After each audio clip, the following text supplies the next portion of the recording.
Welcome, everyone. Oh, sorry. Apology was also tendered on behalf of Mrs. Holness.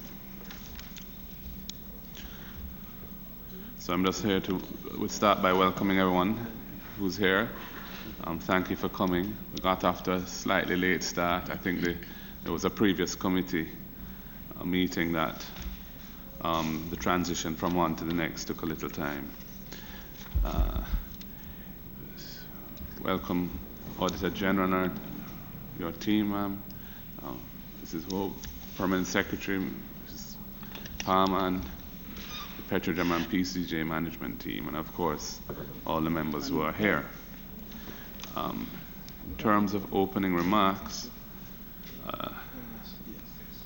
I would just mention that perhaps one of the issues that has been in the minutes for the last couple of meetings is to do with Mr. Myrie and the request that the committee had made that he be summoned to attend. We were awaiting the Speaker's initiation of that process. He has written to me. I haven't actually received the hard copy of the letter yet. Mr. Warmington, I know you're a stickler for that, but I've received an email of it. I printed it. Yeah. I didn't get one. Yeah. Always print your stuff too. Thank you. And he has said that in this letter, which is dated May 6th, that the background is that the request of the committee had been communicated to him some weeks ago, and he had indicated he was considering it and so on. Anyway, he has now written to say that he's taken the decision to inform me that we should first extend an invitation to Mr. Myrie to attend the PAC meeting. In the event that Mr. Myrie fails to accede to the invitation, thereafter he will summon him to attend. So it sounds like he had consulted with Member Warmington, who had put that position forward at the last meeting. Yeah. I'd like to see if I can understand the statement you're making, because it's not the first time I made this statement, that when the Speaker makes a decision, he consults me, or I influence the Speaker in his decisions. Your member Jackson is famous for saying that. I know you're backing up that, Member Jackson. You have no such evidence that I did influence him or he consulted me. Why I say that? I have no idea why I said that. It just somehow bubbled up into my mind based on the fact that what the position he's taken is identical to the one that you had proposed at the last meeting.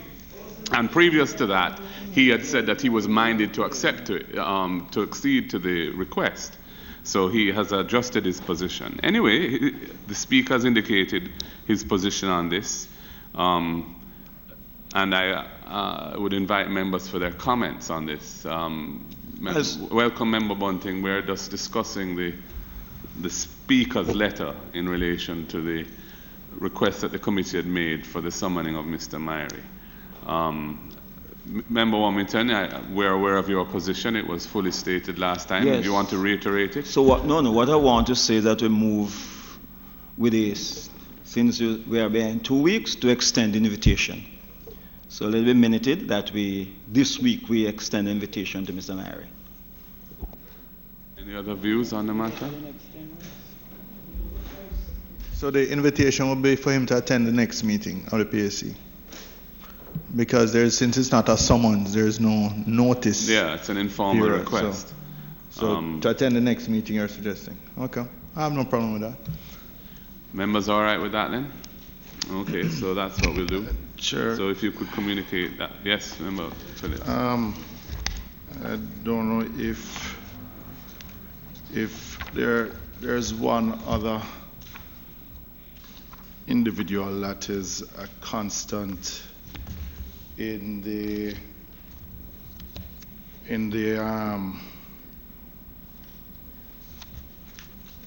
report. No, outside of Mr. Grinley, which is the former procurement manager, who has now separated from the entity.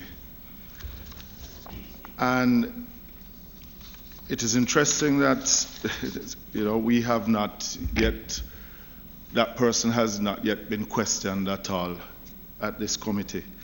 Because in many instances we have seen where officers were not willing to sign documents, procurement documents, but yet still the procurement manager with the general manager has signed these documents. And in a lot of the breaches that have occurred, that signature has appeared on a lot of these documents. So I'm not, a lot of the questions that we would want to ask, especially to do with the wall, to do with a lot of, with the instances of the gifts to what Mr. Myrie would know be answering, that she would be very critical to a lot of these answers, these questions that we would need answered. So if it pleases the committee chair, I think it would make sense in inviting the former procurement manager to the committee also. It is certainly the case when you look through the documents that are in this big bundle that Petrojam has provided in response to issues that came up at the PAAC and also subsequently. The former procurement manager seems to have played a role in several of the matters which were brought to light by the Auditor General as being not in keeping with procurement guidelines. And therefore that person's attendance here would be useful when we address those issues. So I think we can bear that in mind and at the appropriate time perhaps extend an invitation to that person as well. So, Madam Clark, but Mr. Chairman, along the same lines, why couldn't we then invite the former general manager who features in many of these breaches as well, to get an explanation? Yes, we could. My understanding is that he's not in the island, but I don't well, know. We could. I see that I saw in the newspapers that he's making a claim on Petrojam. I don't know if in the course of that he might be in the country at some point. Mr. Chairman, I wonder if the member had forgotten that we were advised by the general manager that they were only able to communicate with him by email. Do you forget that? You were only able to communicate by email? But it was so we can communicate the invitation by email then? No. You can only answer if you wish. You don't need that. He's overseas. No, certainly, if he's available to attend, it would be very useful to hear what he has to say on some of these issues.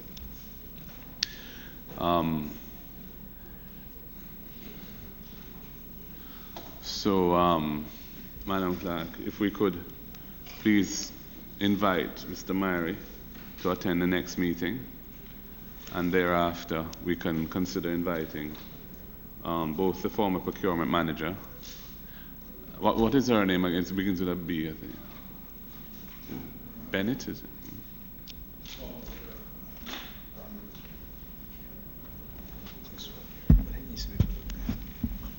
Ranik Budram. Yes. Ranik Budram. Yes, that's right. Yeah. And also Mr. Grinley, former general manager. All right, so I'll move to the minutes.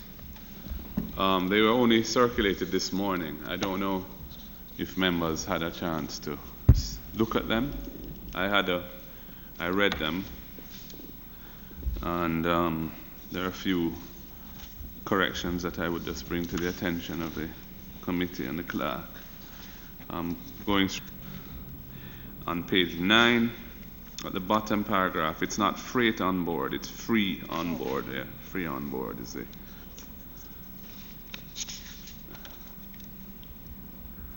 page 10, page 11, page 12.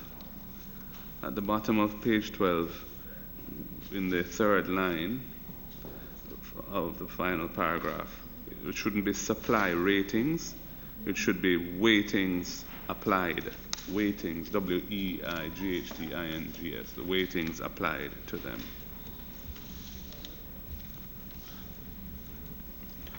Page 13, in this middle paragraph, Member Jackson, I think the word, it should say had been scuttled. Had been scuttled.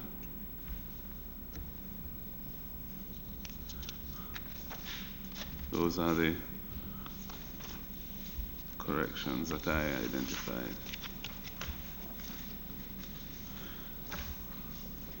Would anyone care to move for the adoption of the minutes with those corrections? Thank you, Member Phillips. Seconded. Seconded by Member Dunn. Thank you. Right. In terms of matters arising, just to note that there were some requests that had been made by members for certain documents, and we have received yesterday, I think it was, in a zip file by email, various documents which are tabled today in a bound. I must confess I have not yet had a chance to digest those documents, but I just want to make sure that the ones that have been requested at the last meeting have all been supplied. The first one I've identified is the IMF document on the pricing mechanism. That is in here. Yes, thank you. The next one, there's an IMF review. Yeah, it's one of the appendices. Yeah. The next one is the spreadsheet.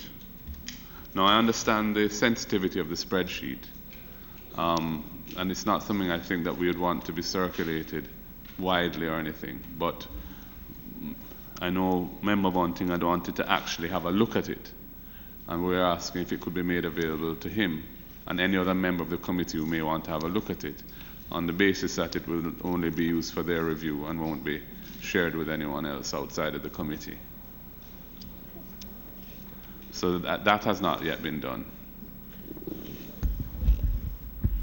Thank you, Chairman. That will be done. If we could get an indication of which other member, apart from Member Bunting, then we would supply it. Well, I guess we would supply it through the clerk to the committee. In the Excel spreadsheet, so we can look at the formulas and so on. Yes, I mean, I would like to have a look at it as well. I don't know if anybody else is interested to have a look. So far it's just two of us, and if any other member asks, the clerk will have it and consent. But it's on the basis that it will not be shared outside of the committee. Thank you, sir. Yes. The third item was a confirmation on the dates that Castleton Commodities International became a registered supplier to Petrojam, and that was also followed by a request for a listing of the purchases, well, for a copy of the MOU that had been signed with West Indies Petroleum, and a listing of all purchases that had been made from Castleton Commodities International and the dates of those purchases, and the information on when the MOU was signed. So a copy of the MOU, I guess it will say what date it has, or if it doesn't, we would like to know when it was signed, and a listing of all the purchases that have been made by Petrojam from Castleton Commodities, with the dates of those. Is that included in this? It is. All right, thank you. Okay, so members, that information, apart from the spreadsheet, is in this document, so you can have a look at that. Right. Okay. Just a clarification on the IMF appendix. The impression I got at the last meeting was that the IMF had reviewed Petrojam's specific price formula. But in looking at this seems to be more a technical paper that speaks, in general to the principle of price formulas and price smoothing. So this did not include an examination of Petrojam's pricing mechanism. I just want to find out yes or no. All right. If I may, Chairman. Yes, please. The paper that you're speaking to is just a general technical paper that the IMF had done, which what I had said was it pretty much mirrors what we have been doing similarly in our pricing, but it wasn't, that paper wasn't based on reviewing Petrojam. We have had meetings with the IMF where, similar to questions you're asking, they have asked us to explain the pricing formula, the mechanism, the basis. And in those deliberations, they have expressed that it is consistent with their thinking, which pretty much is they've expressed that orally, but you have no documentation. No, they from didn't the write specific that. to your. Okay, that's. We have had conversations with them, and I'm sure they'll be willing to support it, because that representative is still in Jamaica. Just a point of clarification. Yes, that's correct. On matters arising, Chair, just want to go back to the issue of the instructions from the then chairman of the $2 reduction. I just want to know if information can be given on the result of that reduction. If there was what was the net result? Was it a loss to the company or in the bottom line to the company then in that action? How did it affect also government taxes then? Was also there a probe that was done by the Ministry of Finance then? And the result of that probe, the findings of that probe, if there is anyone from the Ministry of Finance on the result of that. And I would want to know also, Mr. Watson in the minutes said that email was sent on the day that he demitted office. If from that day onwards, what was the makeup of the pricing committee then? Was a formal committee still made up of the original members that were there, or were there new members, of the makeup that was normally on the pricing committee, or was it just made up of members of the board and the then general manager? And was that price reduction evaluated after that instruction was given, or was it held for a period of time? I don't know if I can answer all of your questions. If you can't give me all of them, no. But maybe you could start with the first one, Chairman, which I would say, was there a probe done or some investigation or inquiry done by the Ministry of Finance arising from the board's request that the price, Petrojam's price, be adjusted by $2 just prior to the local government elections? When was it, October 2016? No. Yeah. November. Was there any such I'm not inquiry aware. done? I'm not sure. I don't recall that happening. Chair, if the answers, I would like, through the permanent secretary, really, if these questions and through the clerk, if we could make request of these questions to the permanent secretary, and if answers can be given at a later date, because I would what I would like to really find out is the net result also from the action of the chairman in his action of this reduction, because But sorry, Chairman, for clarity, remember the price changes every week. So that would only be a 1 week. Then if you're going to do anything the following week, you have to issue another set of instructions. And that's why I asked the question, if this reduction, this $2 reduction, was it something that was maintained for a period of time, or was it changed? So that's why I say if you can answer that now, or is it something that you have to answer that? Exactly. So that's why I'm saying if you can't answer it now, I'd like the answers to be given at a later date. Member Phillips, maybe what you could do is just identify the questions you would like the clerk to communicate to the permanent secretary, so that she can ask for those to be responded to. Okay. Yeah, specifically. Yeah. All right. Just on the question of the IMF, so having established that the IMF is this is a technical paper produced by the IMF on automatic fuel pricing mechanisms and price smoothing, rather than anything specific to Petrojam.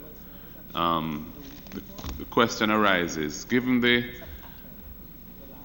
concern that is expressed from time to time in the public domain, as recently as last week by the Jamaica Gasoline Retailers Association president, on the way in which the pricing of the products takes place, and the detailed explanations that were given at our last meeting on that, I think would be useful if an independent technical review of the pricing formula itself, including the spreadsheet, which is critical to how you conduct the pricing process, the weightings given to the various factors that result in the output from that spreadsheet, and any subsequent adjustments that are made. An analysis of that to ensure that it is balanced, proportionate, and appropriate commercially for a public sector entity that is playing this critical role in the petroleum market in Jamaica. If such a review could be done, just to, I think, give the public confidence that this issue is properly addressed, especially since it's been essentially the same methodology that has been used from 1988 to today. P.S.? Yes, were you going to say something on this? Yes, sir. I am advised that Petrojam sought to introduce daily price reviews at a point that did not find favor in the market. And in Appendix 2 of the large compendium, you will see a proposal from Petrojam for changing the methodology for determining price. We had a meeting on Friday, and we discussed this matter, and we have invited the IMF with its technical expertise to give us a review of this proposal. This matter is now with the head office of the IMF, and when we get their response, we will be moving further on the matter for a determination of whether we go with how price is determined for fuel in the Jamaican economy. Okay, thank you. Do you have any idea, PS, as to the time frame for getting a response from the IMF and so on? I wasn't given a time frame. This morning's note to me just advised me that it had now gone to the head office of the IMF. Mm-hmm. All right. Well, all I would ask is that if you get feedback and a decision is taken as to how to proceed with that, if you could bring it to our attention, given that this was a matter raised in the committee. Well, given that it's a paper that's before the committee, so I would expect that we would, in due course, bring the information back. Thank you very much. Thank you. All right, members. In terms of the substantive items for the day, I think we could continue going through the prompt, which we have started with but have not yet completed. There are a couple of items or issues in the big compendium here, this brief, which I think are worthy of our attention. But I think before we get to that, it would be useful to go through the prompt that was prepared by the Auditor General, which from their standpoint, from her standpoint, would have identified the specific issues that she thought should be considered by our committee. So I'm looking at the prompt dated 4/1/2019. Is that the most current prompt that we got? Because I know there's been more than one. It is the most current. Thank you. What is the date on that one?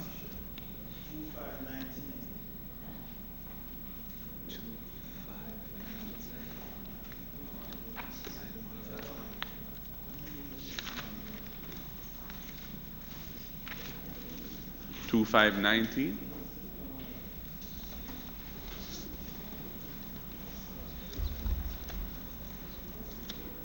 Huh?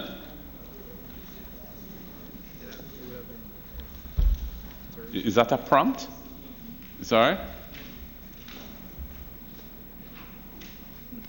You okay now? Remember Warmington? All right. Huh? Okay. It is dated 4/1/2019 on the top right-hand corner. All right. It had been circulated, but Dr. Guy doesn't have his today.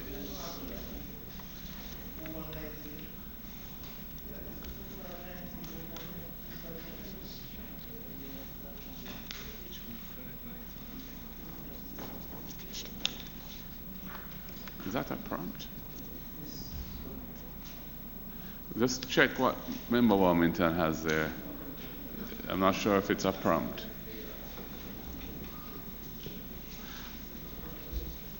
You guys sent one? You guys sent one last week?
Okay.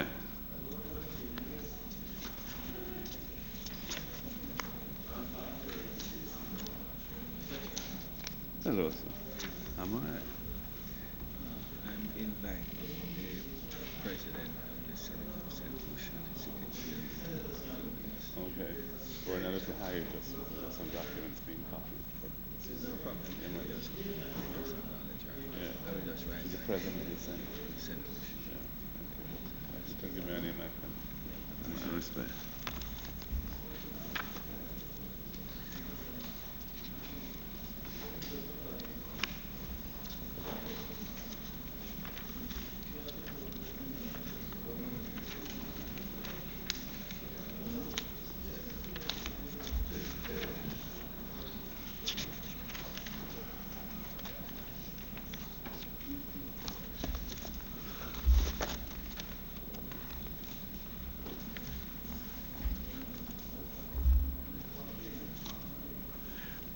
I think if it's the one of the 4/1/2019, I was proposing that we start from issue 3, which is on page 8.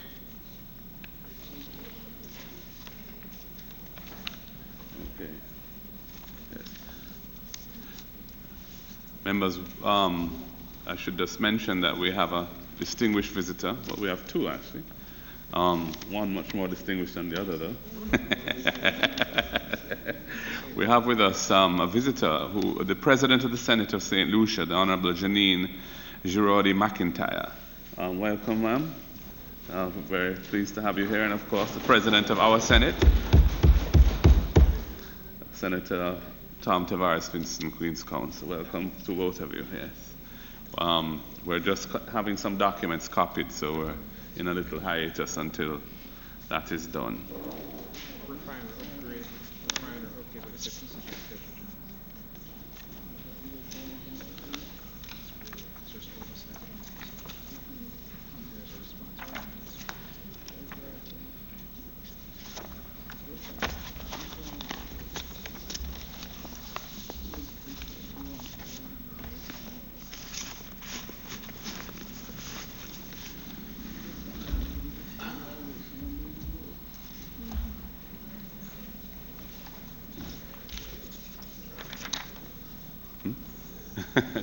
I don't want to proceed with the clerk being absent. She's copying what I think is the most current version. So,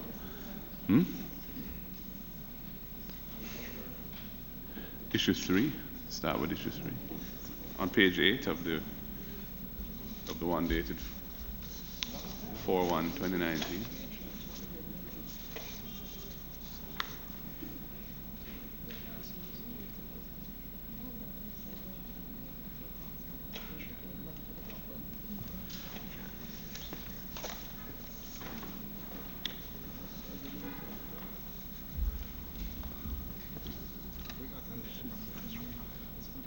Okay.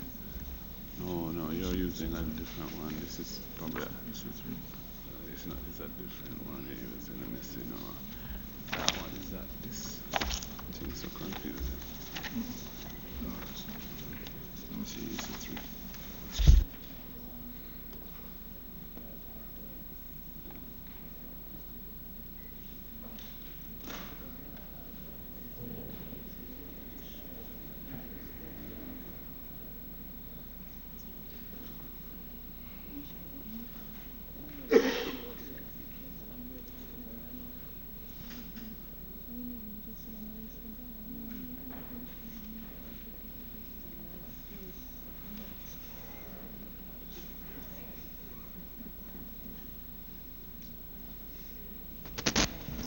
Perhaps, Mr. Chairman, so we don't want us to waste time, we could ask the Auditor General to just carry us through the particular prompt while we wait on the copies.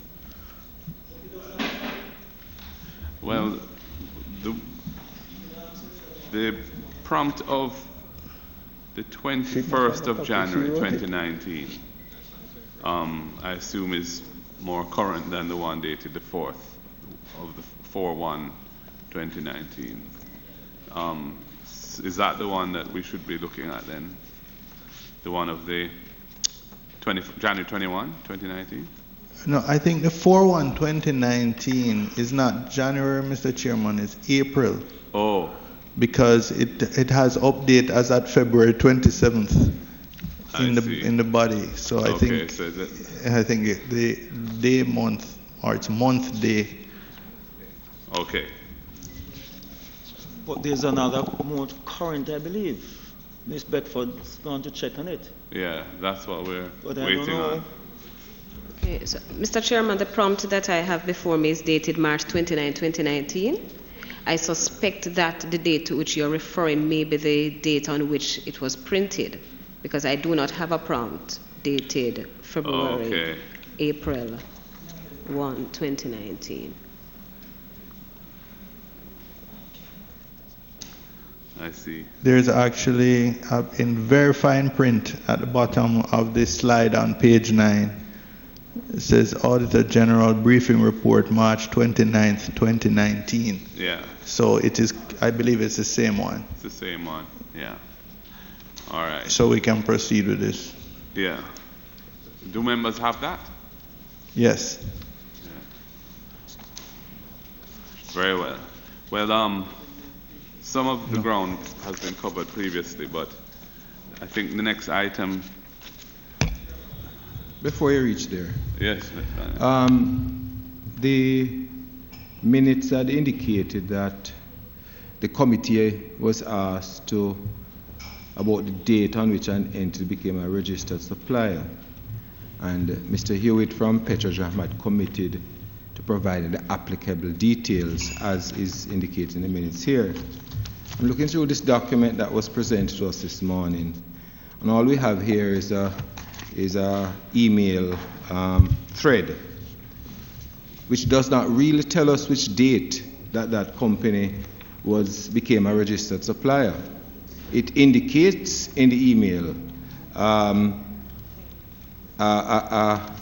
point from July 4th, 2017 to November 13, 2017, when the then general manager sent it to Michael Hewitt and Tamara A. Robinson, please review and let us discuss later. But it hasn't indicated when that particular entity, which is Castleton Commodities, was actually engaged as a registered supplier to Petrojam. What is of interest is that the second, or the appendix after that, indicates that in January there was a comment on the proposal from West Indies Petroleum Company. Now, if we are seized with this particular information, then we ought to get the one where Castleton Commodities is concerned to tell us which date they actually, as the minutes requested, which date they were actually on the list of registers as suppliers. Mr. Chairman, the document you just referred to with the latest bit of information, there's a letter in there from the permanent secretary, and it speaks to... Can you tell us where that is, Mr. Watson? It's in the latest set of documents at the front, where the letter is from the... To the clerk? And on the second page, okay, it says, kindly note that Petrojam Limited has advised that Castleton Commodities International became a registered supplier of Petrojam Limited in May 2016. It's in the letter that the permanent secretary wrote to the... In May 2016? Yes. So where is the supporting documentation for that?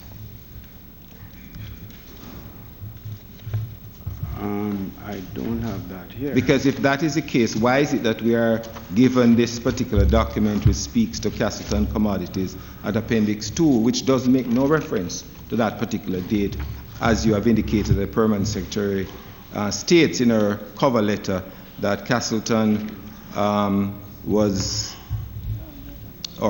has advised that Castleton Commodities became a registered supplier of Petrojam in May 2016. So Appendix 2 is basically... I'll ask Mr. Hewitt to respond on that note, Mr. Chairman. Please. Chairman, morning Mr. committee, morning everybody. I think Appendix 2 really refers to West Indies Petroleum member. Go again, Mr. Hewitt. I think it, based on what I'm reading here, it really should have referred to West Indies Petroleum. That email, I think, refers to West Indies Petroleum. I'm not looking at it here, but I think it should refer to West Indies Petroleum. So we don't have the information on the transactions with Castleton then? No. Yeah, we do have them in here, but the MOU, remember it's referring to the MOU, remember, which is West Indies Petroleum. The MOU is at Appendix 3, Mr. Hewitt. The comments. The email in Appendix 2. Yeah, but I'm saying, so you said that email is in reference to West Indies Petroleum. Yes. So one of the documents is missing then, Chairman. The one requested in relation to Castleton. Is that Appendix 7, the listing? 7. There are three different things. It's there's an email which we're being told actually relates to West Indies Petroleum, though in the letter, the cover letter, it makes reference to Castleton Commodities, but Mr. Hewitt is correcting that. So that second bullet point is, it's really, that set of emails does not relate to Castleton, but rather relates to West Indies Petroleum in Appendix 2. Then in Appendix 3, there is the MOU with West Indies Petroleum. And then in Appendix 7, there is a listing of the transactions between Petrojam and Castleton Commodities International. Okay. Yeah. All right. Thank you. Yes. Mr. Chairman, I just point out that the one that was just copied is actually an earlier version. The 4/1/2019, which really means April 1st, 2019, which reflects the March 29th version, is the most current. So this is actually February the 5th. So this is actually February. It's actually February 5th. It's just how the date order. All right, well, we can point that out to Mr. Warmington, who was the one who sent us down that particular line of inquiry. Yes. All right, so members, we have the prompt of the first of, well, it is, our copy of it is dated 4/1/2019, which is the 1st of April. The one that Member Warmington had looked, which was dated 2/5, is actually the 5th of February. So it's an earlier version. And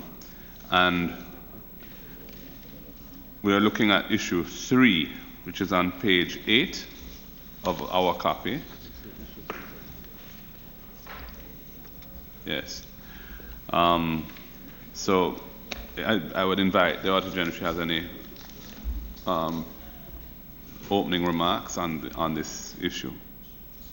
Okay, thanks, Mr. Chairman. Issue 3 relates to the matters reported on pages 51, beginning at pages 51, paragraphs 3.1.1 and 3.1.25. And in capsule really speaks to the deficiencies we identified with the procurement surrounding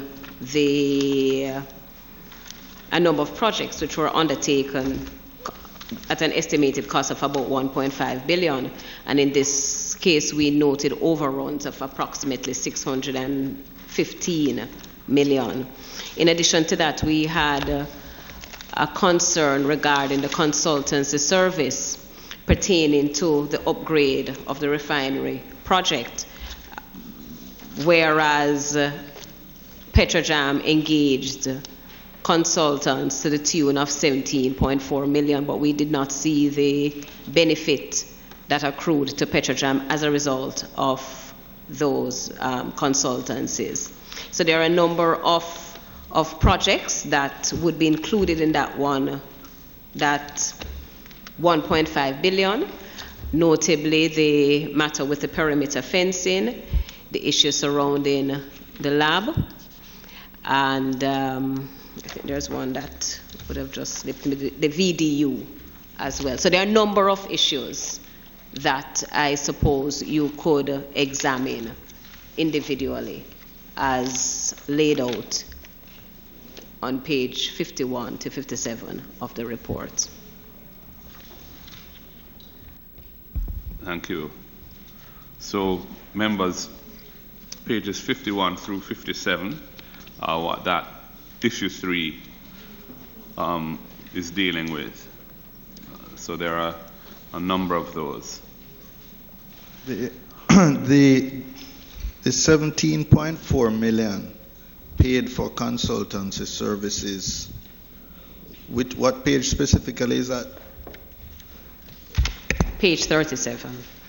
37, Yeah. okay. But you'll find greater details in the case study, which is pages 51 to 57. It's mentioned at the bottom of page 51 and over the top, to the top of page 52. 3.17 is a synopsis. 3.17. Yep.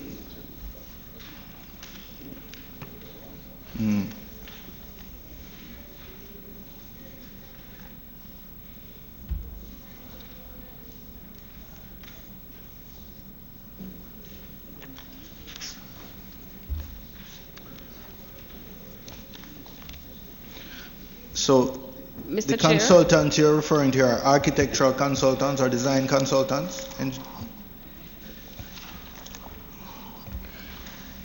It varies. I made an error. It's not page 51. Turn to page 43 of the report, and you see table 7 with a list.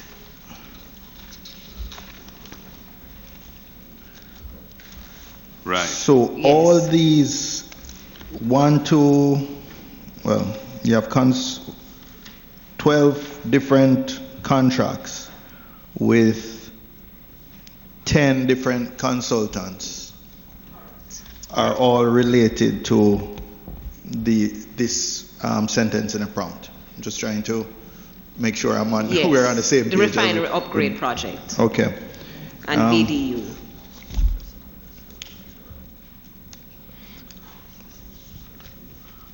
Yeah, so the first sentence in the prompt is referring to the contracts with consultants. There were 12 of them with 10 different consultants, totaling. Yeah, Mr. Chairman, it's a little complicated, so maybe we could just start by getting an explanation from Petrojam. I'd like to know who these 10 consultants are. I would like to know how they managed to incur 17.4 million of consultancy services that provided no benefit to Petrojam. So perhaps they could just start by, in a nutshell, giving us this information.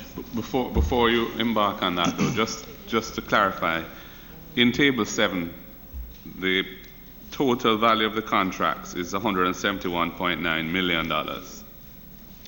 The prompt makes reference to 17.4 million, just so that we're clear on what we're talking about. Where does the 17.4 relate to Table 7?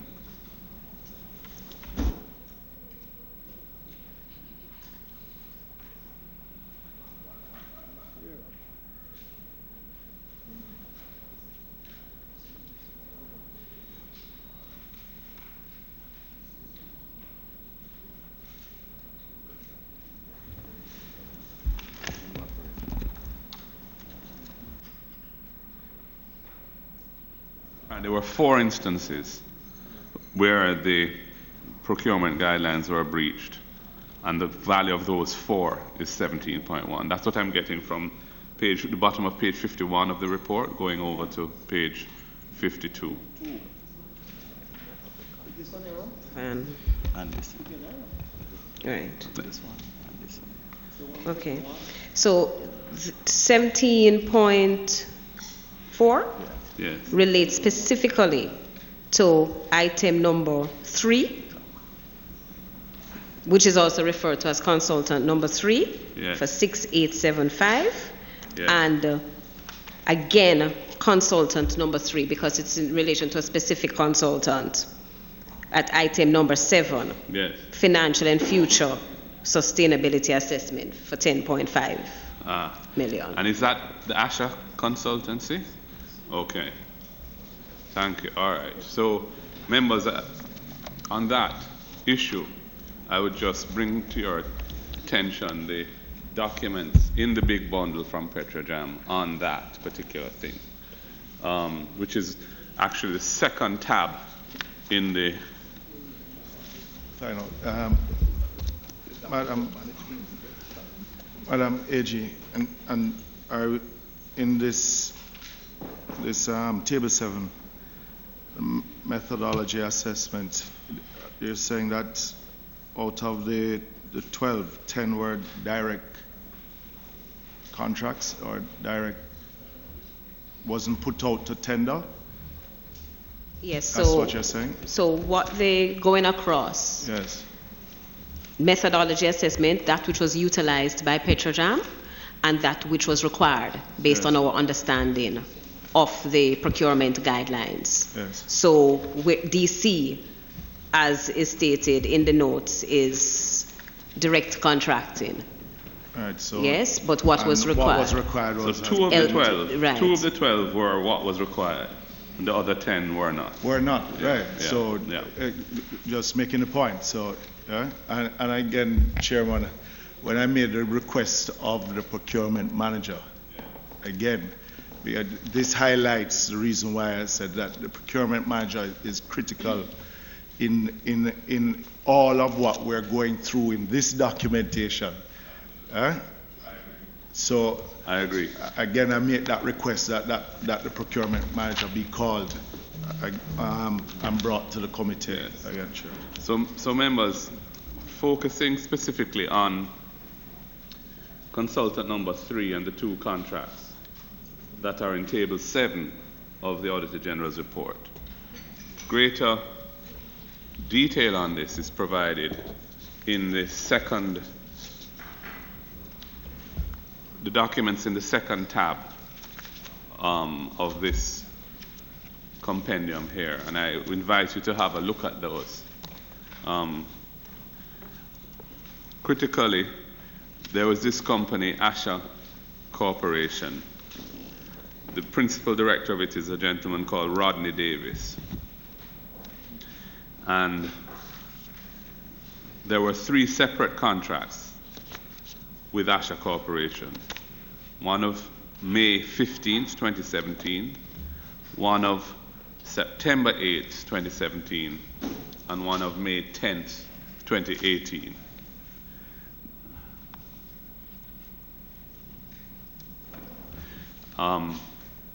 Two of those 3 are referred to in Table 7, the May 15th, 2017, and the September 8th, 2017.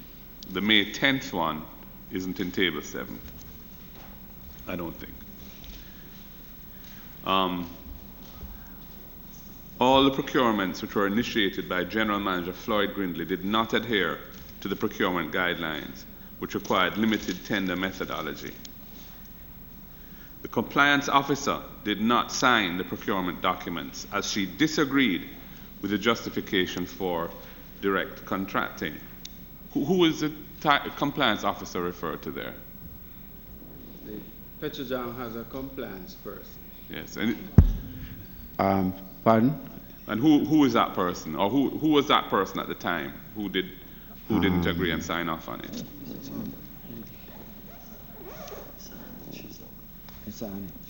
Hisani Chisholm. So what we have, her name is Hisani, Hisani Hisani Chisholm. But what we would have is a compliance person in the procurement process who would then review the final documentation to say, yes, it followed the required procedure and is in compliance with GOJ guidelines, and then she would stamp off on that. Right. So in this instance, she did not do so. However, her disagreement was overlooked by the head of the procurement unit and the general manager. So that head of the procurement unit is a lady. Is it her name? Ronnie Budram Ford, Yes, who is the head of procurement unit. that's right. Most of the communication was between the consultant Rodney Davis and Mr. Grinley, and as such, there is only one report on file of proof of work done by Asha Corporation. One report.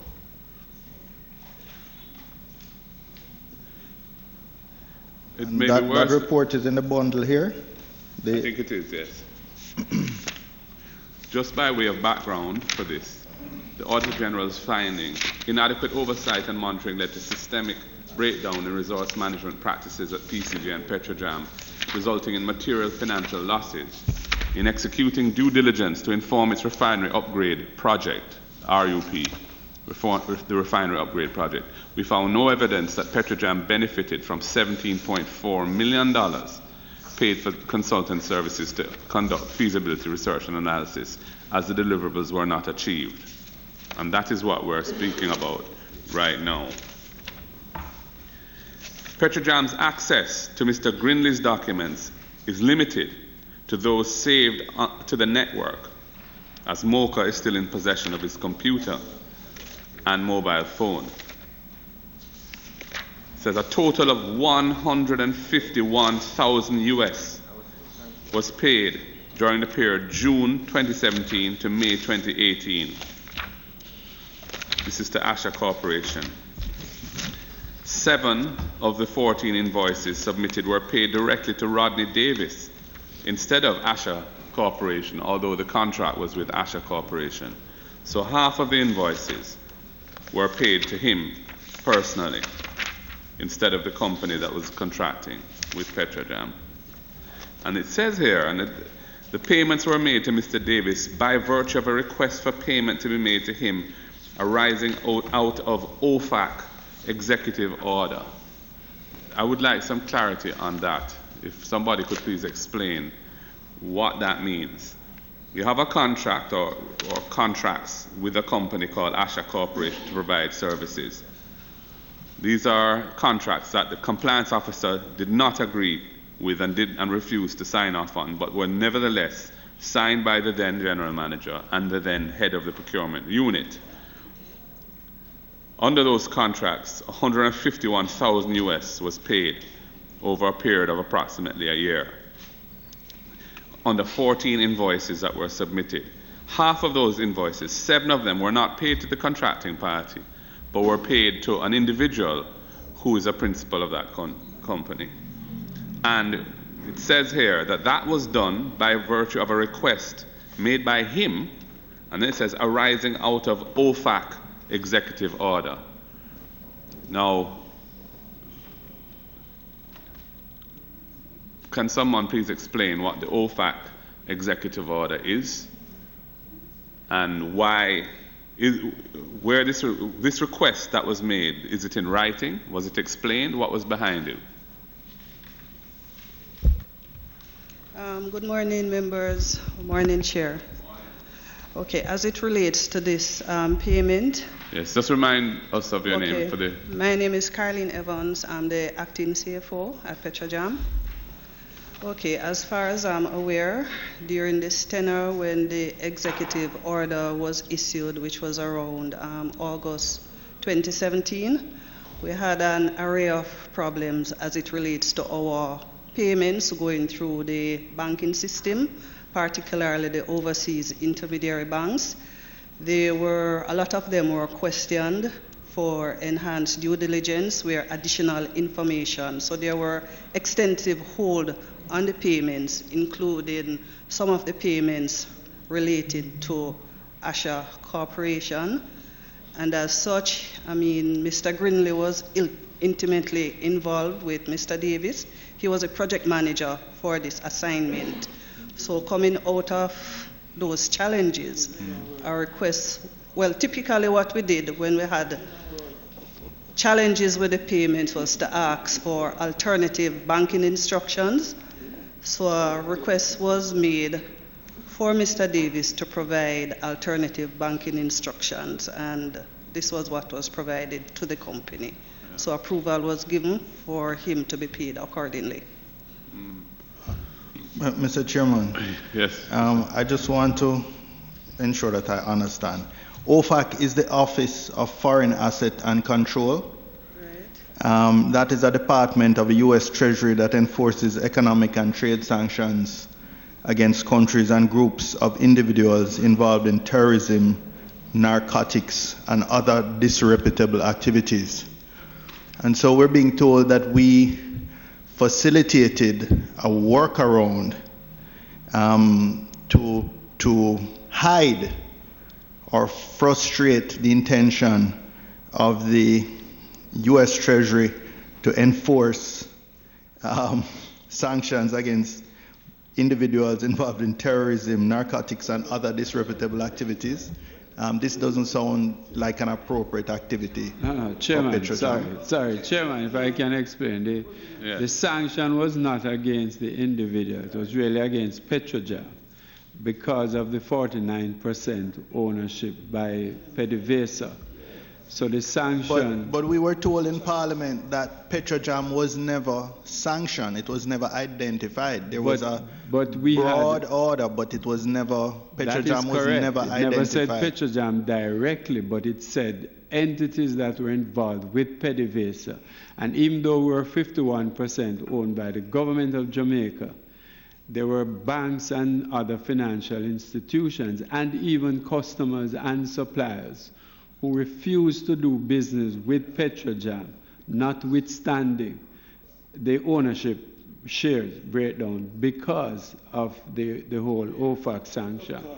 So it was, I mean, I'm not explaining the payment and why, but I'm saying the sanction is real and probably still is, because every now and then we still get comments. Now, not recently since we took back the shares, but it is a real issue. So why would it be that Petrojam could make payments by wire transfer to Rodney Davis and not to Asha Corporation? Given that the whole issue is around Petrojam and its joint venture relationship with a Venezuelan company, how does it matter from that point of view as to whether the money is wired to Asha Corporation or Rodney Davis? Okay, so for Asha Corporation, I think they're resident in Canada, so the payment to that entity would have gone through an intermediary bank to his home bank in Canada. So because of that banking problem, what we did was to ask for an alternative banking instruction because we had payments delayed, for a very extended period. So in this case, he submitted a local account for his payment to be made to. So it was on that basis, as far as I'm aware, that payment, it was directed that way. Were the payments made to him personally or by way of wire transfer, or did you buy bank drafts from the bank? How was it made? Well, I'd have to verify, but typically when we make our local payments, we either issue a check or we do a local wire. And was tax withheld from these payments under Section 40 of the Income Tax Act, that being a non-resident contracting counterparty providing managerial or technical services? Well, I'm not aware that there were withholding taxes withheld from his payments based on the examination of the documents, the payment records. Because there is an obligation to do that. You're not aware, or you can say they were not withheld? Well, they were not withheld. Okay, thank you. So this company or its principal received $151,000 US tax-free from Jamaica's perspective because the withholding tax laws of Jamaica were not complied with in making these payments in this irregular procurement. Is that correct? Well, that is what the records would have indicated.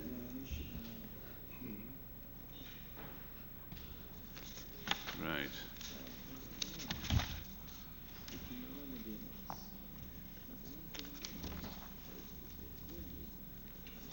In the bundle here, we have documentation that relates to the contract with this entity.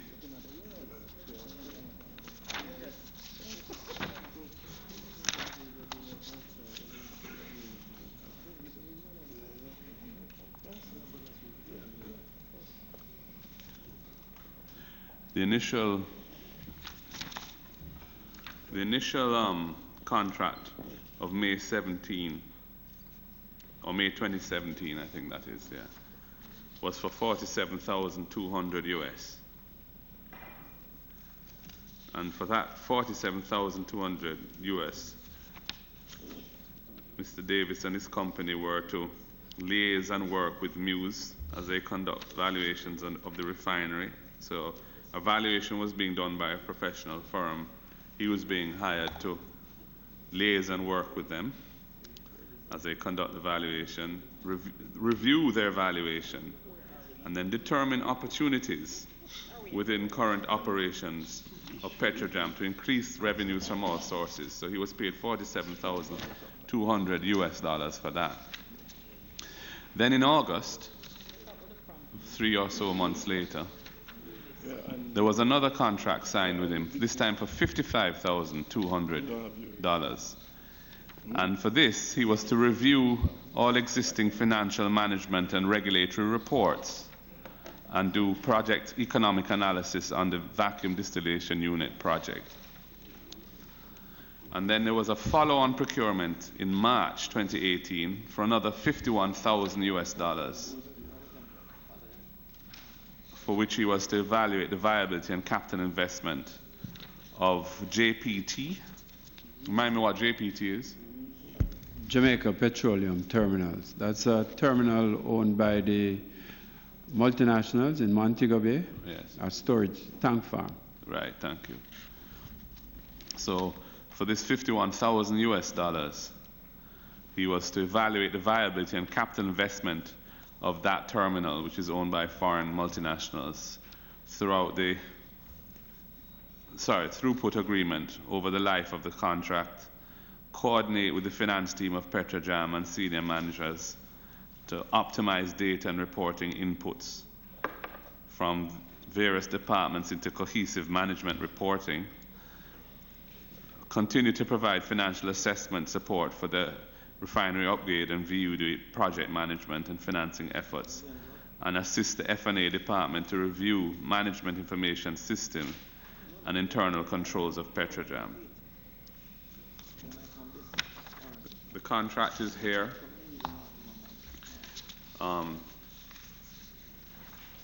Asha Corporation gives a Canadian address. I don't know if it's a Canadian company. The May 15th contract is here.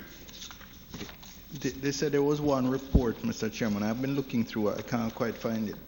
Can you help me? Or could someone I was going through it. Job? First contract was for 3 months, signed by Mr. Grindley. Somebody witnessed his signature, I don't know who that is, and by Rodney Davis on behalf of Asha Corporation. There's a confidentiality agreement, another one of these, okay, of the same date, May 15th, 2017, on Petrojam's letterhead. It's a letter agreement signed by Floyd Grindley and countersigned by Mr. Davis. Then we have the September 8th contract.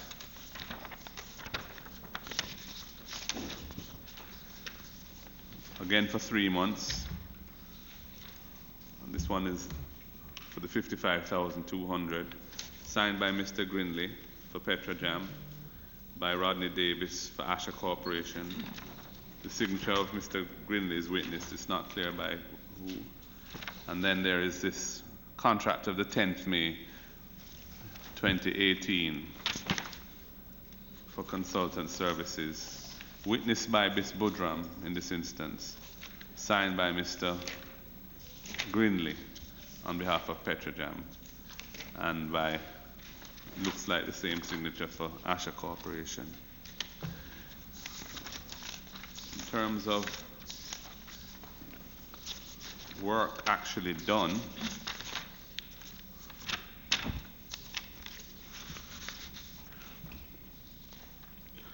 just to note that the letter of September 5th, 2017, to Asha Corporation from Petrojam indicating that the bid submitted by our company for this project in the amount of $55,200 has been accepted, and sending him the contract is signed by Ronique Budram Ford, Procurement Unit Head.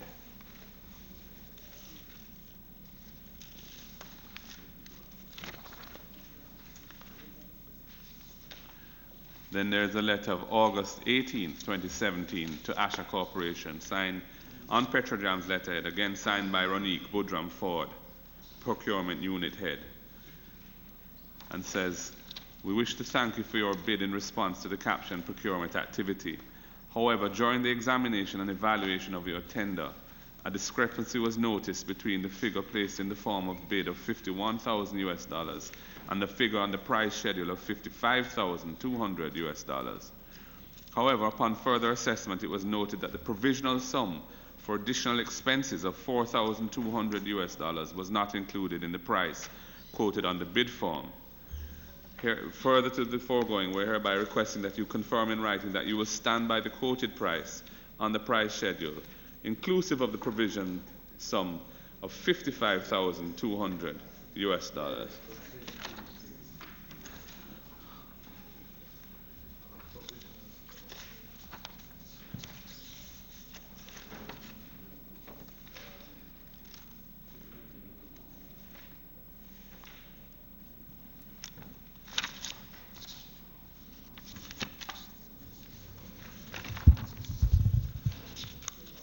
Yes. While you're searching, I just Petrojam. Rodney Davis was employed or contracted through Asha Corporation. Who is Gray Suits? Gray Suits.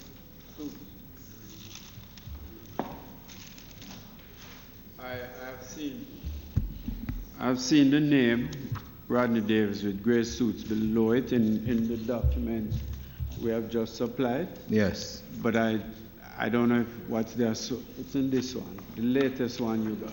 Which is what I've seen it in as well. But I'm not sure I'm not sure. I don't know that company. It appears, my recollection is that Gray Suits was a subcontractor of Asha Corporation that they used for some of the activities. That he used, yeah. But it's signed by the same person. Same Rodney Davis. Oh.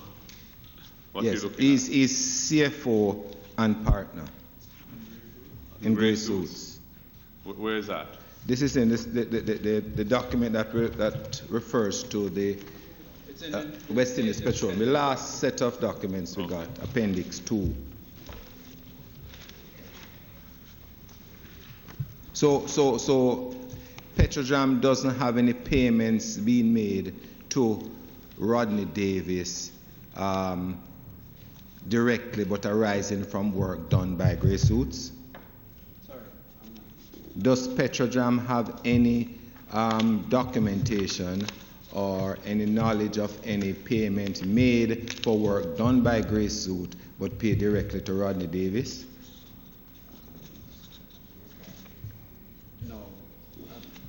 No, we don't recall making any payment. So no contract with Gray Suit then? No. No. No, the records doesn't show any payments were made to Gray Suits. So the contracts just described were made to Rodney Davis, and initially, and we had started with Asha Corporation. So there's a difference between payments and contracts. Did we have any contract with Gray Suits? Well, I'm not aware of a contract with Gray Suits. Okay, thank you. Apparently, Mr. Chairman, in the profile of his company, which is in the big document, he did refer to Gray Suits. Gray Suits. And he outsourced that, some activities to them. In the profile, which is just at the beginning of the tab, mark Asha Corporation, there's a profile of the company, just after the document you're reading, Mr. Chair. that speaks to Asha Corporation, R squared, and it mentions gray suits. That is the company profile that he would have submitted. It says R2 was teamed up with Gray Suits. That's correct. An established provider of bookkeeping, accounting, control, and CFO resources that can be immediately dispatched to fill your needs. By teaming with Gray Suits, we can offer a scalable solution for your business on a moment's notice at reasonable costs for as short or long as you need. Mr. Chairman, I finally found the only report. It's at the very back. Right, at the very back. And it is, and I'm trying to relate it. It's dated November 2017. And I imagine that is responding to the contract of August 2017, August 16. And I'm just looking at the scope. And there are 5 items there. And I find it very puzzling. For example, item 5 in the scope, determine Petrojam's strategy alignment with Jamaica's national energy policy /2030 vision. Now, I would love the permanent secretary in the Ministry of Energy and any of the Petrojam management to explain why they would need a third party to determine their strategy alignment with their own energy policy and 2030 vision.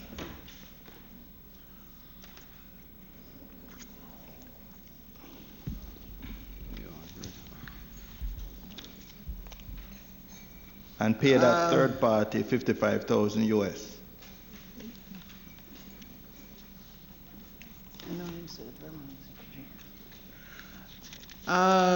Chairman, this permanent secretary cannot answer that question. Yes? It's not something that I would have supported under my watch. And we are moving forward in our process now, and we are not hiring any external consultant to come and tell us how to update the government's energy policy, which we are about to embark on. And we are also working to have Petrojam with the ZACA committee and its report that we expect this month to help us to define the role of Petrojam. So the ministry as it stands cannot at this point in time say it could lend any support to what was done. And I hope, and I am making all efforts to ensure that the ministry doesn't have to face these questions again. So maybe Petrojam can speak to the issue. Mr. Watson? I would have to say, Mr. Chair, this general manager would not support, would not have supported that either.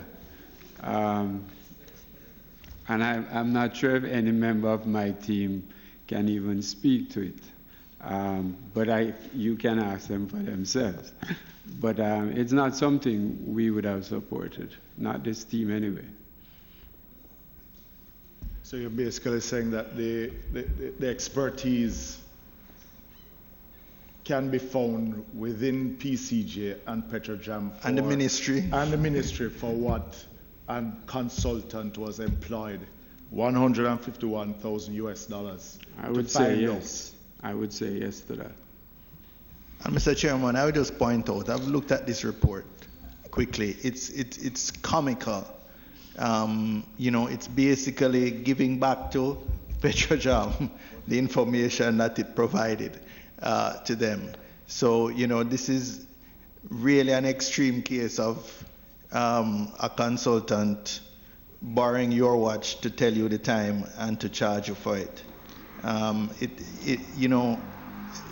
It's quite frankly, it's just a ruse. It's just a ruse. It's a ruse to extract money from the company. Yeah. And I really hope that these fraud investigations will bear some sort of fruit, because and I wonder if we could not ask, because they're often involved overseas companies, if we can't access some of our mutual legal assistance treaties to do some follow-up on where these monies have ended up. And try and get to the bottom of this, because there's obviously no commercial reason, or let me say, no commercially justifiable reason for Petrojam to have acted as it did. But clearly it is in somebody else's financial interest. And on the face of it, it really appears fraudulent. And we need, well, I'm hoping that this is the sort of thing that when the forensic audit is done, in conjunction with whatever law enforcement investigations are being carried out, that we will eventually hear, the real reasons behind some of these inexplicable decisions that were made under the general manager, Floyd Grindley, and the procurement manager at the time. Yeah. I mean, I notice in this, the sole output that we have seen, which is this rather, as you say, implausible document that seems to be just regurgitating information received from the company itself. But on page 6 of it, there is a comment on West Indies Petroleum saying, and this is in the key client volumes, and it says, possible West Indies Petroleum option could protect local and address predictability at the same time. Page 6. So the consultant here seems to be pointing the company in the direction of looking at West Indies Petroleum for further transactions. I don't know. I must say, this, to me, just looks and smells like a ruse, like a series of contracts not designed to provide any real value whatsoever, couched in fluffy language, producing virtually nothing, and costing the company over $150,000 US. Members, if there's nothing more to be said on that one, maybe we could go to the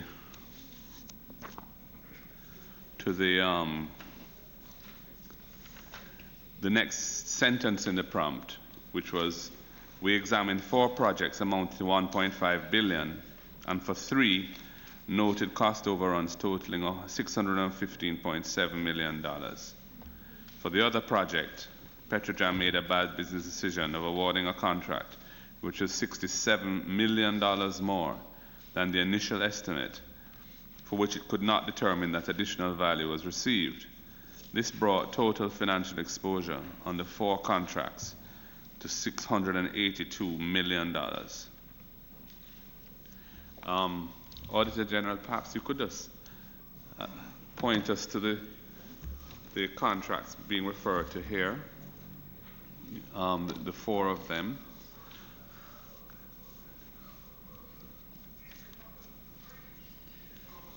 I'll start with the last one first, Mr. Chairman. The paragraph 3.1.18. Page 57. Thank you. Cost overrun in excess of 67. That's the.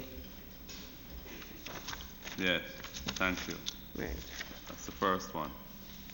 So members, if you turn to page 57 of the Auditor General's report, it's case study 3B, North Perimeter Fence Replacement. Headed, bad business decision costed Petrojam in excess of $67 million on fence construction. Petrojam highlighted that the rehabilitation works along Marcus Garvey Drive had created a need for a new perimeter fence. The elevation and widening of the roadway resulted in a lowering of the height of sections of its existing perimeter fence and narrowing of the boundary line between the fence and the roadway, creating security and safety vulnerabilities. And they make reference to the fact that sections of the existing boundary fence were reduced from 8 foot above grade to 4'6" above grade as a result of the roadway elevation. A new perimeter fence was necessary to prevent unauthorized access to tanks and pipelines and reduce the risk of financial loss due to theft and protect the pipelines near the perimeter fence. Petrojam initially utilized the direct contracting methodology to engage the National Works Agency for construction of the fence. Petrojam was permitted under the procurement guidelines to directly engage National Works Agency as it was a procurement between two government entities, and the report cites the relevant section in the GOJ procurement guidelines 1.2.3. In June 2016, NWA provided Petrojam with preliminary drawings for the perimeter fence, which Petrojam agreed to. NWA further submitted an estimate of $29.8 million for the construction of the perimeter fence on November 8, 2016, which Petrojam formally accepted on November 15, 2016. NWA engaged a company to construct the perimeter fence as a variation to its ongoing contract with the company for the rehabilitation of Marcus Garvey Drive. So the NWA had a contractual relationship with a contractor in the rehabilitation of Marcus Garvey Drive and did a variation of that contract to include this perimeter fence as part of the work. Up to November 28, 2016, Petrojam and the National Works Agency were negotiating the terms of the Memorandum of Understanding for finalization. On December 13, 2016, 21 days after being employed to Petrojam, the General Manager wrote to the National Works Agency informing that Petrojam has subsequently decided not to pursue this project through the NWA/name deleted. Further, in a memorandum dated July 5, 2017, that is some 7 months later, the General Manager advised the Permanent Secretary of the time that up to December 2016, Petrojam and NWA were unable to come up to a final agreement, and despite multiple requests to the NWA, we were not provided with any elevation drawings detailing the final height of the road, quotes, close quotes. However, Petrojam records indicated that from as far back as June 2014, it was aware of the impending Marcus Garvey Drive improvement project, as NWA, in considering the final road design, conducted joint site visits and had ongoing discussions with Petrojam regarding potential business impact of the MIDP program on Petrojam's business operations. Review of minutes dated June 19, 2014 indicated that the chain link boundary fence would need to be replaced with reinforced concrete wall in order to provide greater protection for the exposed pipelines that run parallel to and not far within the property from the fence, close quote. Moreover, NWA publicly accessible documents dated March 21, 2016 indicated that the road would be lifted by as much as 3 feet in sections. The AG's report continues at paragraph 3.1.22. We found no evidence that the Permanent Secretary responded to the General Manager's letter. However, in contrast, Petrojam did not present any evidence that it had requested the drawings from the NWA detailing the final height of the road. So there's no evidence that any such request was ever made by Petrojam of the NWA, which was preferred as a reason for not proceeding with the NWA. Our review of correspondence among Petrojam, NWA, and the company during the period June 2014 and December 2016 did not highlight any discussions regarding the height of the road or identify it as a critical factor for executing works. We observed that in an email dated December 6, 2016, the Manager for Strategic Planning and Business advised the General Manager of the likely implications of aborting the agreement with NWA, as the cost would likely be higher than that proposed by the NWA/name deleted. On December 15, 2016, the General Manager signed an emergency pre-approval citing, in quotes, preserving public property as a basis for evoking emergency. which is an allowable circumstance in the procurement guidelines if it's a valid use of it. I'm adding those words, if it's a valid use of it. On January 25th, 2017, Petrojam utilized the direct contracting emergency methodology in engaging a contractor at the cost of $96.8 million to execute the work on the perimeter fence, bypassing the input of the Procurement Committee and the Board of Directors. The procurement guidelines require that emergency procurement must be of a sudden, unexpected, and pressing necessity or exigency. Petrojam did not provide any justification that these elements were met. So this contract for $96.8 million was signed shortly after Petrojam was on the verge of concluding a contract for the same work for $29.8 million. Further, the decision by the general manager to discontinue the arrangement with NWA was not valid, as a comparison of the drawings provided by NWA and the final height of the fence constructed by the contractor for the height of the fence showed no variation. Consequently, the general manager was not acting in the spirit of the procurement guidelines in ensuring that value for money objective was met before awarding an emergency contract. And again, there's a footnote citing the relevant section which requires that. Section 1.1.5, contracting under emergency circumstances. Notwithstanding the varying of the scope of work to include an additional 200 meters of fence and other modifications that cost $9.7 million, the general manager made a bad business decision costing Petrojam $67 million in excess of the NWA's estimate. $67 million loss as a result of this bad decision. In addition, the contract was slated for completion by April 25th, 2017.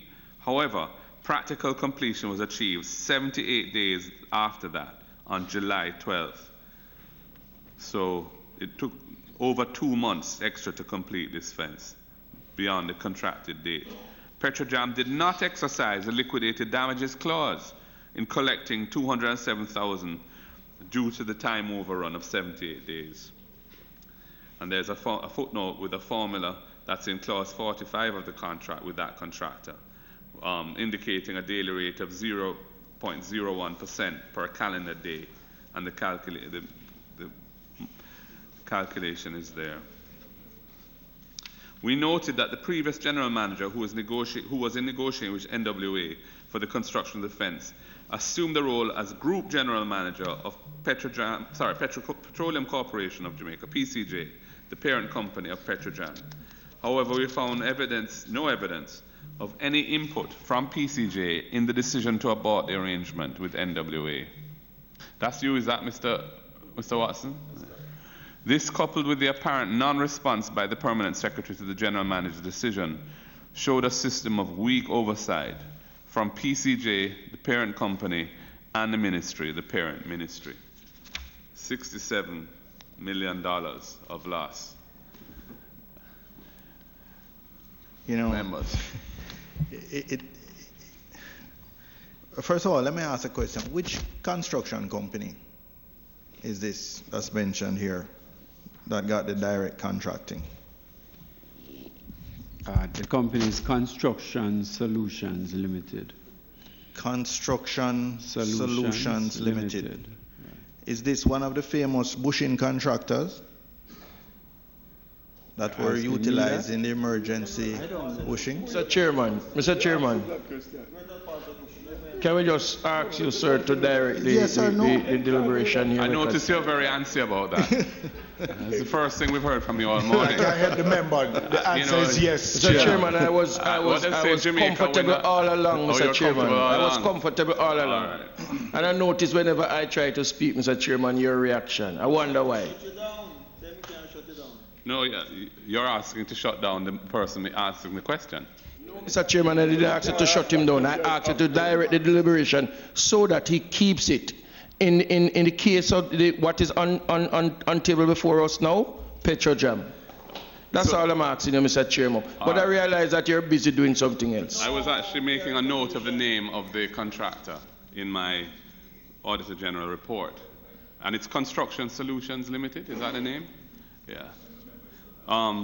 Member Bunting, they don't, the other members are objecting to I'm not sure why the government members of the committee are objecting to my asking who the identity of these contractors.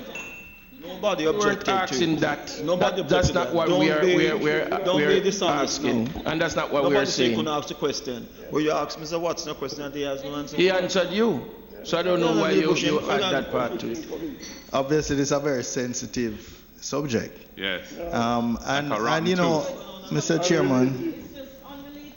Of course. It's just unrelated. So, member, that issue of the connection with debushing, we'll move on from that. You know, it's interesting that these direct emergency contracting methodologies are consistently used with certain preferred contractors.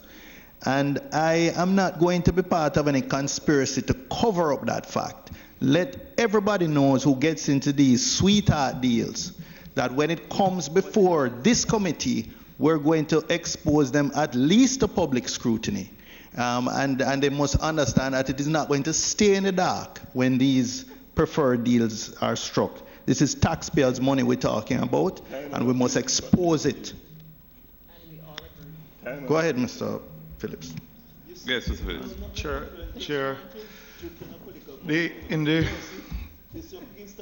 in the folder provided by the Auditor General, I mean, the chronology makes interesting reading. Members. Don't commit acts of corruption if you don't want it exposed. Simple as that. It's not political. All right. Members, we realize that this is, you found that a bit jarring. And I've attempted to move on. So, Member Phillips, if you could make your point. Yes. The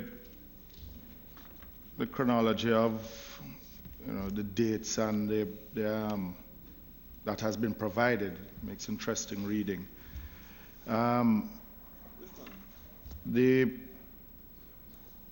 Seeing that Mr. Watson had a part to play in the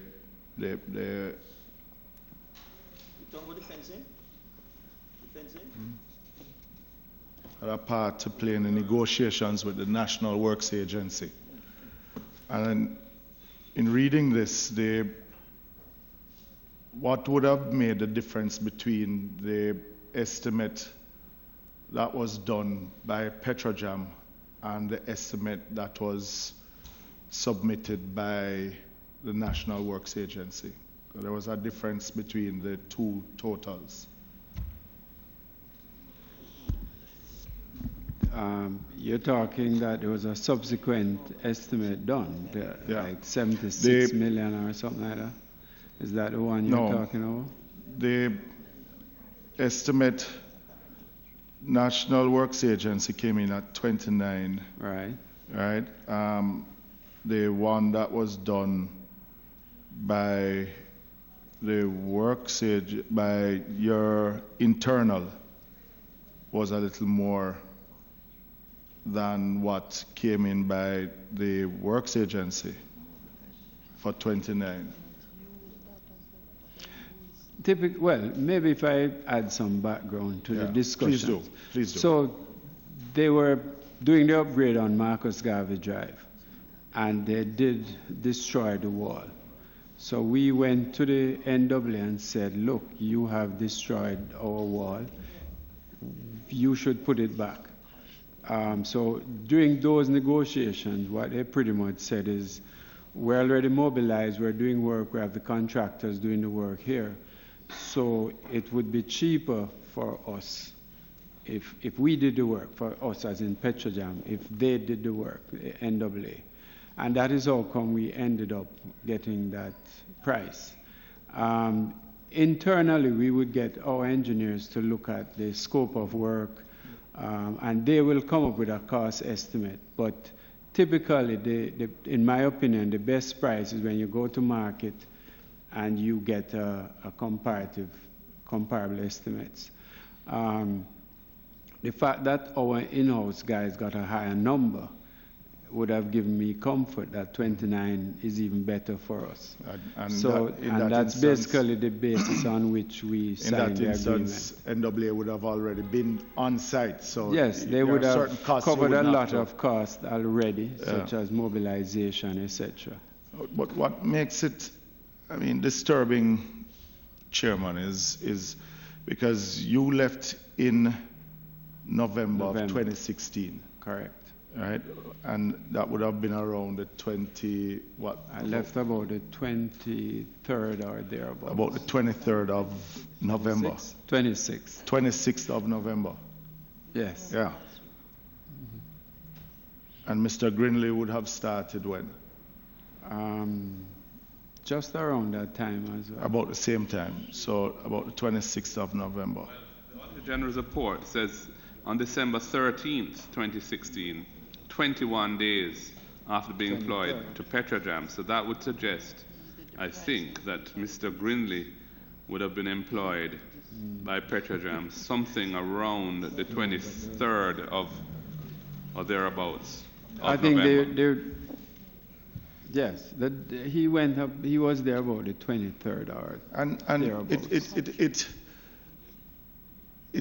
It forces me to say that Mr. Grinley was employed and brought there with a particular purpose. Because soon after Mr. Grinley was brought there, the contract that was signed by Mr. Watson was overturned, and a direct contracting was done with Construction Solution for nearly twice the price. More than twice. No, three times the price in the first instance. Mm-hmm. But then a variation done for additional work, which would have cost the taxpayers close to what, $60-odd million? The whole thing ended up costing the taxpayers $60. And this is less than 20 days on the job. Yeah. I hope. And it is frustrating, Chairman, because even after dealing with this for over a year, and then seeing in the media now where this individual wants to sue because of also something that the Petrojam and this administration has done in settling with others. But why haven't he been locked up and brought back to Jamaica to answer questions? Yeah. And I mean you don't reach that yet. I hope that MOCA is following the money, because with these very irregular contracts. This is blatant. With less than 20 days on the job, and you allow and you bring in a contractor for charge taxpayers more than 60 million. Yeah. If this was private sector, all of we would have gone prison. Member Phillips. Member Phillips. The point I am making is, this is a candidate for the forensic audit, because it is quite clear that this was a very irregular arrangement to siphon off 60-odd million of additional resources out of the company, which would not have been incurred had NWA been allowed to do the work. And who got that money? And who else shared in that money is what we would like to know. And that requires a forensic audit to support whatever's MOCA doing. Chairman, I would add the Asha Corporation contract as well to that. Chairman, and I'm going to repeat it again. Even before the other fellow that we are requesting to come here, the procurement manager needs to come here to answer these questions. She herself has been complicit in all of what has been presented here to us. And she shouldn't have, and she's separated from the company now, but she owes Jamaica and the taxpayers a lot of answers. And I feel guilty myself that even in other committees that we have not brought her here to answer a lot of the questions that should have been answered, as her signature is on many of these documentations. And she should have been here to answer even more than even the HR manager. She's as guilty as all of them. in this matter? When was the former procurement Chairman. head? When was she separated? November. Last year sometime. Just give me a second. Yes, I'd like to know that. January. Oh, she resigned January this year. This year? Oh. And she resigned? Yes. Was she under any disciplinary procedure of any kind prior to her resignation? Yes. That's correct. Yes. What was she being charged for? Similar comments as Member Phillips was talking about. Some procurement breaches. So were there any terms of any settlement relating to her separation? To avoid the long IDT. No. To avoid the long there was IDT nothing. war? He says nothing. No, nothing. Nothing yet, but maybe a lawsuit is, pending. But Mr. Chairman, on page 59, the final sentence where the auditor, in the Auditor General's report, she said this showed a system of weak oversight from PCJ, the parent company, and the ministry, and the parent ministry. But Mr. Watson, you would have been very familiar with this before you left Petrojam. What sort of, was there any oversight by PCJ? Not for this project, no. Not for this project. No. So, I heard about it after the fact that we had canceled the contract with NAA and somebody else was doing the work. So what you're saying, there's really no sort of operational oversight? Typically, the companies are established as independent bodies, like Petrojam would have its own board of directors, chairman. They send their reports directly to the Ministry of Finance, MSET, and they do send their financial statements to PCJ.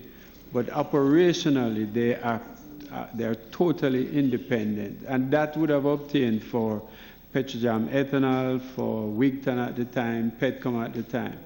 So all the companies are set up as. So what is described as a system of weak oversight is actually a system of no oversight. Well, from the time that I have been there has been very little control, so to speak, between the parent company and the subsidiaries. They act as independent. They are appointed by the ministers and they report into their respective ministers.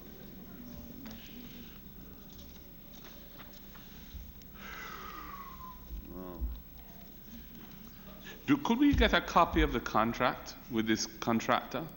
Don't need all the general terms and conditions, but I want to see who signed it. The contract itself isn't included, as far as I can see, in this binder. I know that the typical construction contracts can be voluminous. I'm not asking for that, but I'm just asking for the part of the contract which deals with the basic, where the signatures of the parties appear. Yeah. Sure, we can provide a copy of that.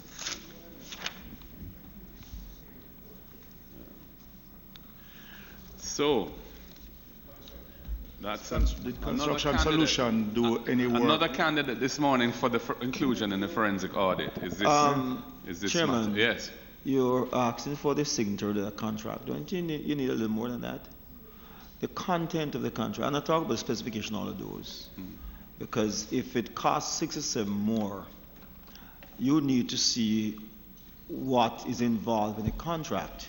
So the section that deals with the work itself, the project activity, I think it might be helpful to have that included also, instead of just instead of just the signature. No problem. What I'm trying to avoid is all the standard clauses being copied. The description of the works, yes. But you could point out that the Auditor General already identified that the variations and modifications cost 9.7 million. Right. So that is not the reason for the 67 million. Yeah. The 67 million is in addition to that. Yeah, so you need to have that also. You need to have that in addition to the body of the including contract. Yes. Has Construction Solution ever worked for PCJ prior to this? Petrojam. Not for Petrojam, I mean, Oh. Petrojam?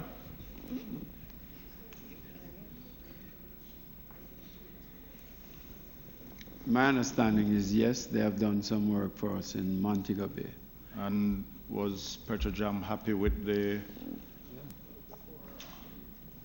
I'm not sure. I'd have to check, but I mean, Before or after the Marcus I'd Garvey have to fence?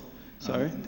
They did work for you in Montego Bay before or after the Marcus Garvey project? I would have to check the dates. I'm not sure. So, Mr. Watson, you weren't there when this was going on, but there are other people who were at Petrojam when this was going on. I mean, how did this construction solution thing come up? I mean, Mr. Greenlee joins a firm. Within a couple of weeks, there's a new contractor with a contract for the perimeter fence costing 3 times as much money as what the NWA had been agreed to over quite an extensive period of preliminary work to get that contract finalized. Who introduced this to the company, this idea of going this route? Is there anybody here who can speak to that? How this volte-face, this turnaround, this change, this rapid change with a new general manager to a new contractor at a much higher price, how did this come about? Is there anyone here who can speak to that? I would doubt that, because the general manager did it 21 days after. No, I'm not asking you, I'm asking them. No, you doubt that. The general manager can't answer. It wasn't done by the them. general manager isn't here, but the general manager wasn't alone. I don't know if there was any kind of discussion that went on. He mentioned the manager alone. But what we need, Chairman, in the entire scope, the scope for NWA. Mr. Warmington, I want my question answered. If it's a yes or a no. The scope I want to know if anybody else here from Petrojam can shed any light on how this came about. But I just want to add to that, Chair. Yeah. You're trying your best to... But I just want to add to that, Chair. Yes. When to stop them answering. Don't go there. Please I'm don't go going there. Why are you interrupting me and telling them they can't? Please don't go there. I'm going there. I went there. You're overstepping the bounds right now, and you're being out of order. Stop pointing at me. You're violating the standing orders. Don't tell me about violating. Yes, you are. Don't go there. No pointing allowed. Punching put that finger down. Thank you. But I just want to add, though, Chair, because when Mr. Watson left from Petrojam to PCJ, which is a parent company, didn't he, from the parent company where he sat as the general manager, then recognize that something went wrong with that project, because he signed the contract then before leaving Petrojam. He said he wasn't aware of what took place till later, but Mr. Watson, from the parent company, who in Petrojam would manage or be involved in works of this nature? The engineering stuff. The only person I can think of at the time, what's her title? She subsequently left. I can't remember her title. Could have been strategic planning manager, but she subsequently left. So there's no one in this extensive team who can shed any light on how this took place, why this new contractor was introduced, and this new contract. I'm not sure who else would have taken on that. Chairman, while they're searching for that, in this document here, North Perimeter Fence Chronology, who is C. Shaw? And I understand the person who took over from her, the project manager then, he also left as well. Mr. Watson, who is C. Shaw? Chevril Shaw. That's the person I am speaking of. She has left? But she left, yes. And then the person who took over from Chevril left as well. Left as well. And another person who took over from her, him has left too? Right. Mr. Witter, nice to hear from you, sir. My question is for Mr. Watson. You mentioned that you were in dialogue with NWA from 2014 with regards to the project. Discussions, yes.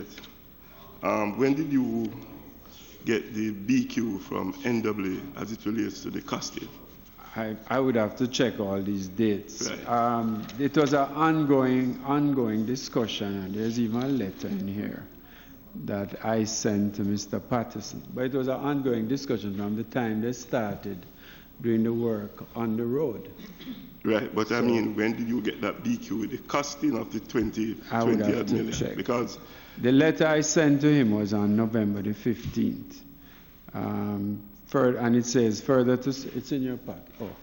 It says further to several discussions held between Petrojam and the NAA, Petrojam wishes to acknowledge receipt of your quotation in the amount of $29,770,939.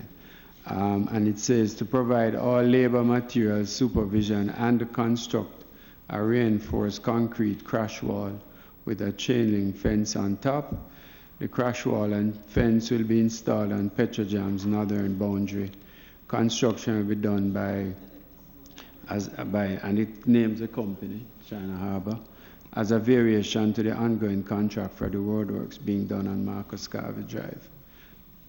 So that was the genesis of when we accepted theirs. Members? Sorry. Go ahead. Yeah, that's when you accepted, but I want. So it would have been prior to that, but around those timelines. Around those timelines. Yes. Okay. But before, I know we must be coming close to lunchtime, Mr. Chairman, but just before we leave, just to tie up on this topic, the procurement guidelines, and maybe the Auditor General or the Permanent Secretary could guide me on this. The procurement guidelines would have allowed for direct contracting between two government agencies, NWA and Petrojam. So that initially was the track that was being pursued. When this sudden change of tack took place, it was then done under emergency procurement, saying that it must be which requires that it is our sudden, unexpected, and a pressing necessity or exigency. Yeah, that must have been to get money. A sudden urge for money. Well,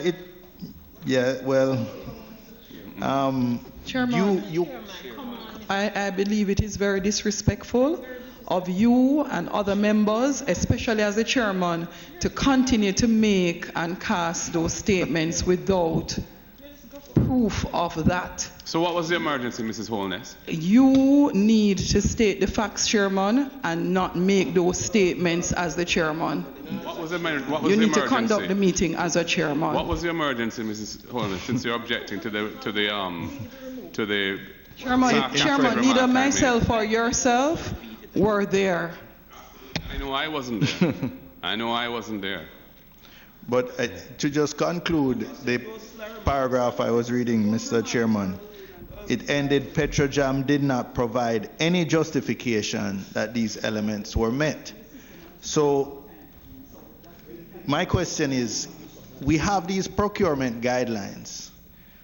They are not applied, but they're essentially bypassed, even though they don't meet the requirements. Had you not done this audit, this special audit of Petrojam, what in the system would have captured this? Because I know normally contracts of certain sizes have to go to certain levels for approval, ultimately to the cabinet, depending on the size that it is. So what would have captured this? Had you not done this specific audit of Petrojam, where would this breach in procurement, how would it have been identified? Chairman, I was looking for documentation, but apparently it's not in the bundle.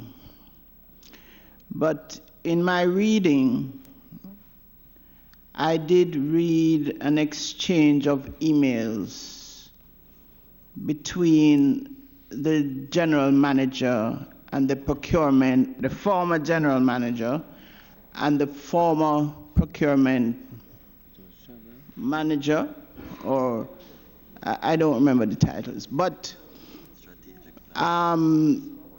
there was careful note being made of following the procurement process.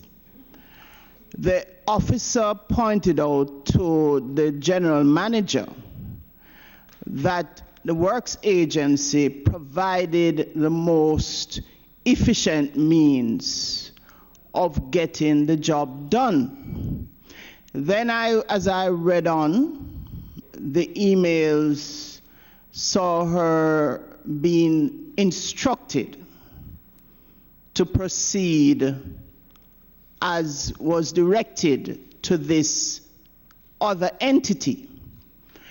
I asked, and there is no documentation that I've been able to find to provide the justification for the change, nor does there exist anything that gives me the process that was entered into to arrive at the change of provider of the service, nor is there anything that describes that it is an emergency. That was what I looked for as I read, and so I will have to go back and find it because I thought it was in the bundle that was supplied. It's not being found despite the assistance I'm getting. So I will have to go and find the conversation because there was a constant back and forward of mail to say this is how we should go and this is what we are going to do. And it ended up where it is. And I think I needed to say that, having read it for myself, and the statements that have been made by the PAC in respect of staff members at Petrojam in this regard. So I will have to go and find the documentation and supply it to the committee because I have no interest in withholding information, and just let it all hang out. So, PS, just to conclude then, if what you're saying, which really supports the Auditor General's statement in that regard. It does, but I read the actual emails myself. So there is no apparent justification for this other than the general manager just utilizing the authority he was clothed in to redirect the contract away from the one that was rational, objective, and most cost-effective for Petrojam and its shareholders, the taxpayers of this country, to something that costs 3 times the price. What are the sanctions available under whatever law, whatever civil service or public service guidelines for this type of misconduct? As far as I'm aware, I have not seen any documentation to support the change. I also have not been able to find a cabinet submission that took this matter to cabinet, because under the procurement rules, it would have had to go to cabinet. And, I'm still searching because, although I'm getting old, it's still relatively early days. I'm still searching for things. But it raises a question because, how do you reasonably move from 29, call it 30 million if you will, up to these monies? And, where is the cabinet submission? And it would have had to come through the ministry. Where is the cabinet decision? How did you come up to, because, you can do emergency procurement up to $100 million. Where is the emergency that was established? These are questions that I am still trying to answer for myself. No, but however, to answer your question, my question is, assuming you cannot establish any of that, it was just a flagrant breach. What are the